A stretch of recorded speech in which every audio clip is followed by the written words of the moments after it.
Գյորջյան Կասկադ 60 ամիս փուլային վճարում բազմաթիվ առավելություններ։ Քննարկում ենք հարց համար 33-ը պետական նպաստների մասին եւ պետական կենսաթոշակների մասին օրենքներում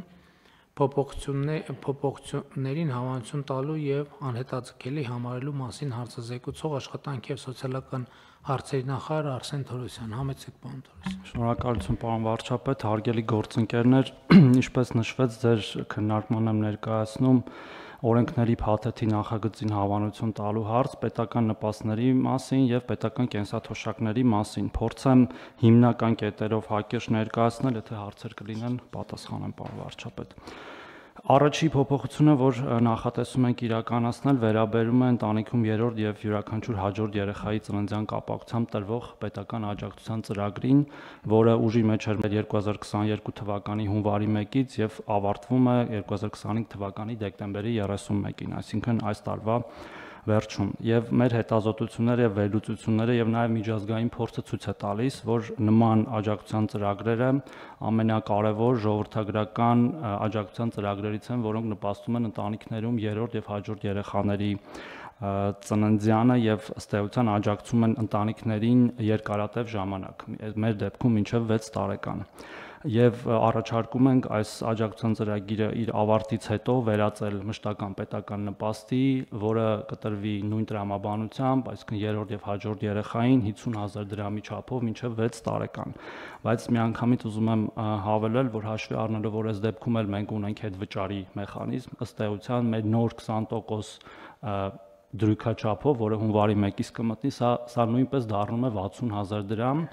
այսինքն ընտանիքները կարող են ստանալ 60,000 դրամ 50,000-ի փոխարեն հետվճարի մեխանիզմով, այսինքն հետվճարի մեխանիզմը անկախի առևտրի դեպքում։ Այո, անկախի առևտրի։ Ամեն ինչ անկախի կտրվում եւ անկախի առևտրի դեպքում նրանք կարող են 60,000-ի դարձնել այս կենսաթոշակառուներին եւ նպաստառուներին բոլոր տեսակի նպաստները, այդ թվում սա հատուկ եմ նշում, եւ 6 տարում գումարային 6 տարում գումարային դա մոտավորապես կազմում է 4,320,000 դրամ, այսինքն մեկ երեխային տրվող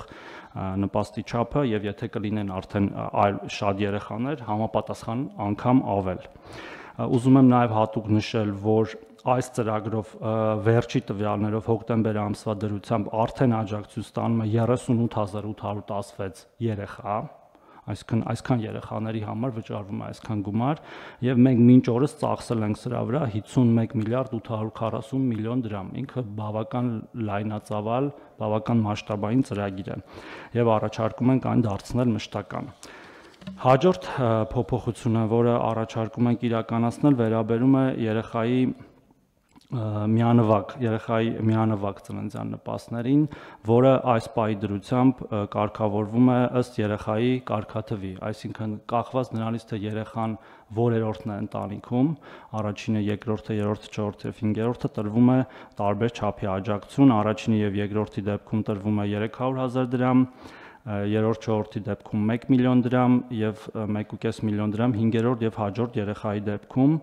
հաշվի առնելով կրկին թե մեր ունեցած փորձը եւ թե նաեւ միջազգային փորձը եւ թե նաեւ այն տրամաբանությունը, որ դրված է այս նպաստի հիմքում, ինչը երեխայի ծննդյան շուրջ ծագող խնդիրները լուծելուն է միտված, այսինքն դա այդ պահին առաջացող ծախսերն են ընտանիքի, որոնք որևէ կարգաթվով ըստ էության պայմանավորված չեն, կապ չունի, որ երրորդ երեխան է ծնվում, ծախսերը միատեսակ են, առաջարկում ենք այն համահարթեցնել, նաեւ հաշվի առնելով մի հանգամանք, որ հաճախ այս նպաստը դիտվում է ոչ իր հիմնական նպատակով շատ ընտանիքների կողմից եւ մենք ունենում ենք նաեւ դեպքեր եւ իրենք շատ են, եթե կարիք կլինի թվերն էլ կասեմ, երբ որ հատկապես 5-րդ եւ հաջորդ երեխայի դեպքում ընտանիքները երեխա ունենում պարզապես այս գումարի համար եւ հետո շատ մեծ դժվարություններ են ունենում այդ երեխաներին խնամելու, դաստիարակելու եւ ըստ էության մեծացնելու։ Առաջարկում ենք բոլորի դեպքում սահմանել 500,000 դրամ, ինչը նշանակում է, որ առաջին եւ երկրորդ երեխայի դեպքում մենք ունենում ենք աճ եւ ես կարող եմ ասել, որ օրինակ 2024 թվականին պարոն Թորոսյան, բայց բոլորի դեպքում էլ ունենում ենք աճ, որովհետեւ մենք հիմա էքսպերիմենտալ ծրագիրը դարձնում ենք արդեն ծրագրային։ Նախորդ կտորով բոլոր դեպքերում այո։ Բայց ուզում եմ մենք այդ նյուանսը ճիշտ արձանագրենք։ Մենք նախկինում ունեինք 300,000, 300,000, 500,000, 1 միլիոն, 1,5 միլիոն։ Հիմա մենք այս երրորդ եւ յուրաքանչյուր հաջորդ երեխայի ծննդյան դեպքում արդեն ոչ թե էքսպերիմենտ, այսպես պիլոտային ծրագիր, այլ դառնում է մշտական ծրագիր։ Այսինքն հիմա ստացվում է, որ մենք առաջին երեխայի ծննդյան գումարը ավելացնում ենք 200,000 դրամով,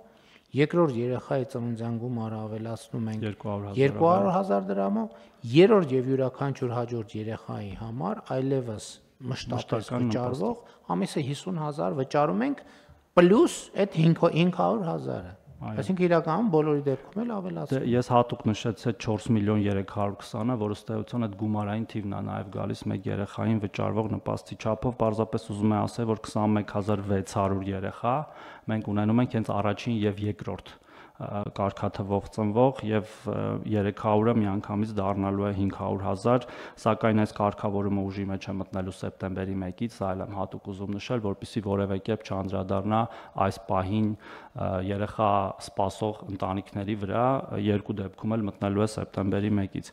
Եվ երրորդ կարգավորումը, որ առաջարկում ենք այս փաթեթով փոխել, որի մասին դուք նախորդ կամ մի կառավարության նիստ առաջ խոսել եք, բոլոր նպաստները, բոլոր տեսակի նպաստները եւ կենսաթոշակները ամբողջությամբ անկանխիկ դարձնելուն է վերաբերում։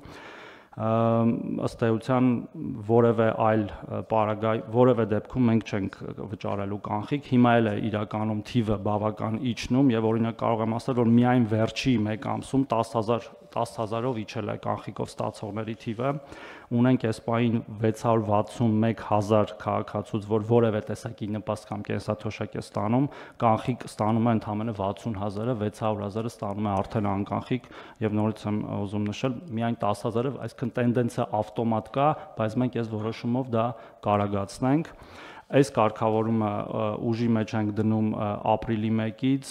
մի պատճառով, պարոն վարչապետ, որովհետև այդ մեր 60,000 քաղաքացիները, որոնց մի մասը նաև մեր աջակցության կարիքն են ունենալու այդ կանխիկից անկանխիկ ացման process-ում, դա լինի հնարավորինս սահուն եւ անցավ եւ այս առիթը օգտագործելով պետք է խնդրեմ մեր գործընկերներին, հատկապես կենտրոնական բանկի եւ նաեւ պետեկամուտների կոմիտեի, որպեսզի իրար հետ աշխատենք ԿԲ-ի դեպքում որոշակի աջակցություն ակնկալելով բանկերի կողմից այդ հարցը լուծելու մասով, բանկերի եւ մեր եւ մենք կարգավորումները կփորձենք միասին տալ, իսկ պետեկամուտների կոմիտեի կողմից որոշակի բնակավայրերում, որտեղ որ սովորաբար հրաժարվում են անկանխիկ առևտրից, վարչարարությունը ուժեղացնելու, որպեսզի մեր քաղաքացիները զրկված չլինեն այդ հնարավորությունից։ Որպես օրինակ եմ ուզում ասել, որի իրական դեպք եմ ուզում ասել, օրինակ հենց հիմա կան քաղաքացիներ կույր, որոնք որ մեր լիարժեք քաղաքացիներն են, որոնց հրաժարվում են բանկերում օրինակ տալ քարտ, որպեսզի իրեն կարողանան, այո, այդպես կոնկրետ դեպքերով ահազանգեր ունենք, խնամակալ են ուզում դատարանի վճռով հաստատված, որպեսզի գա իրենց փոխարեն դա ստանա, ես ուզում եմ բարձրաձայնել, որպեսզի բոլորս հանձնառություն վերցնենք եւ այդ հարցը լուծենք, որտեւ այդ տիպի քաղաքացիներն են նաեւ ստիպված եղել մինչ օրս ստանալ կանխիկ եւ հենաշարժական խնդիրներ ունեցողները նաեւ, որոնք տնից չեն կարողանում դուրս գալ։ Շնորհակալություն։ Շատ լավ։ Պարոն Թորոսյան, այս հարցի քննարկման համատեքստում ես այսինքն նրբությունների մասին իմացա, որ ինձ համար տարօրինակ հնչեց։ Առաջինը, որ Հայաստանում մշտապես չբնակվող երեխաներին էլ ենք մենք այս գումարը վճարում, այսինքն նախկինում վճարենք, չէ՞, ճիշտ եմ ասում։ Ոչ թե մշտապես չբնակվող, այնտեղ բնակվելու դեպքում չենք վճարում, չբնակվելու դեպքում, երբ որ չեն ներկայանում, խոսքը Հայաստանից դուրս ծնված եւ Հայաստանի քաղաքացիական կաթության ակտերի գրանցամայրում չգրանցված երեխաներին ա վերաբերում եւ նաեւ իրանց վճարում ենք, այո, վճարում ենք եւ միանվագ նպաստը ծննդյան եւ վճարում ենք 50,000-ները, մենք դրա սա էլ են կարգավորել պարոն վարչապետ այս հարցը եւ մեր համար իհարկե մենք միգուցե չենք խոսում սրա մասին, բայց պարզ է ինչու է դա տեղի ունենում, այսինքն նրանք քաղաքացիություն չեն վերցնում այդ երեխաները Հայաստանի Հանրապետության։ Բայց գիտեք, դա անտրամաբանական է, էլի հիմա ես դա որ իմացա, ես չեմ հասկանում։ մեր համակարգերը ոնց է, ոչ մեկի մոտ հարց չի ծագում, մենք այդ գումարը Հայաստանից դուրս ենք տալիս, ինչի, այսինքն մենք արտագաղթ ենք ֆինանսավորում։ Տենց է ստացվում։ Ըստ էության, երբ որ տենց հասկացել ենք, փորձել ենք կարգավորել, ես թիվ կարող եմ ասել, օրինակ միայն 2024 թվականին 1450 նման միանվագ ծննդյան նպաստ ենք տվել այն երեխաների համար, որոնք որ Հայաստանի Հանրապետության քաղաքացու երեխա են, ծնվել են այլ երկրում, ունեն այլ երկրի ծննդական, բայց մեր քաղաքացիական կայացության ակտերում գրանցված չեն։ Հիմա այդ հարցը նույնպես կարգավորում ենք հետևյալ տրամաբանությամբ, պարոն վարչապետ։ Ծնունդից հետո 1 տարվա ընթացքում, եթե կգան կգրանցվեն, այսինքն կստանձնեն Հայաստանյան քաղաքացիությունը, կստանան այդ գումարը, եթե չեն ստանձնի, չեն ստանա։ Նույնը վերաբերում է 50,000-ներին, եթե երրորդ եւ հաջորդ երեխայի նպաստը երեխան կգա կգրանցվի, գրանցման պահից կստանա, եթե դա լինի նույնիսկ 2 կամ 3 տարեկանում։ Այսինքն գրանցման պահից մինչև 6 տարեկանը կստանա, մինչև այդ չի ստանա։ Հուսով եմ սա էլ կխթանի, որ մեր քաղաքացիները պատշաճ գրանցումները ապահովեն։ Ինձ էլի ուրիշ բան է անհանգստացնում, որ այսքան տարի, տասնյակ տարիներով այս գումարները գնացել են, ոչ մեկի մոտ հարց չի ծագել։ Ոչ մեկի մոտ հարց չի ծագել, այս ինչ ենք անում, ասենք հիմա որ հաշվենք, պատկերացնում եք, քանի տասնյակ միլիարդ դրամ Հայաստանից դուրս է գնում։ Մենակ այս միանվագով 600 միլիոն դրամ տարեկան։ Ու ոչ մեկի մոտ հարց չի ծագել։ Ասենք պատահական մեկ էլ տենց խոսակցության ժամանակ կարող անցնելիս լսես, ասես ոնց կարա տենց բանը լինի, չհավատաս։ Հետո պարզվի որ կա տենց բան։ Բայց էլի եմ ասում, չէ՞, պետական համակարգ մենք բոլորս ու հարց չի ծագել, այս ինչ ենք անում ժողովուրդ։ Եվ այսպես շարունակ, եւ այսպես շարունակ։ Այո, պետքա շատ հստակ արձանագրել, չի կարելի տենց բան անել։ Պետքա հստակ փակվել։ Ով որ եթե մարդ իրան չի կապում Հայաստանի հետ, եթե իր կյանքի կենտրոնը Հայաստանը չի, ինչի՞ պետք է Հայաստանը վճարի։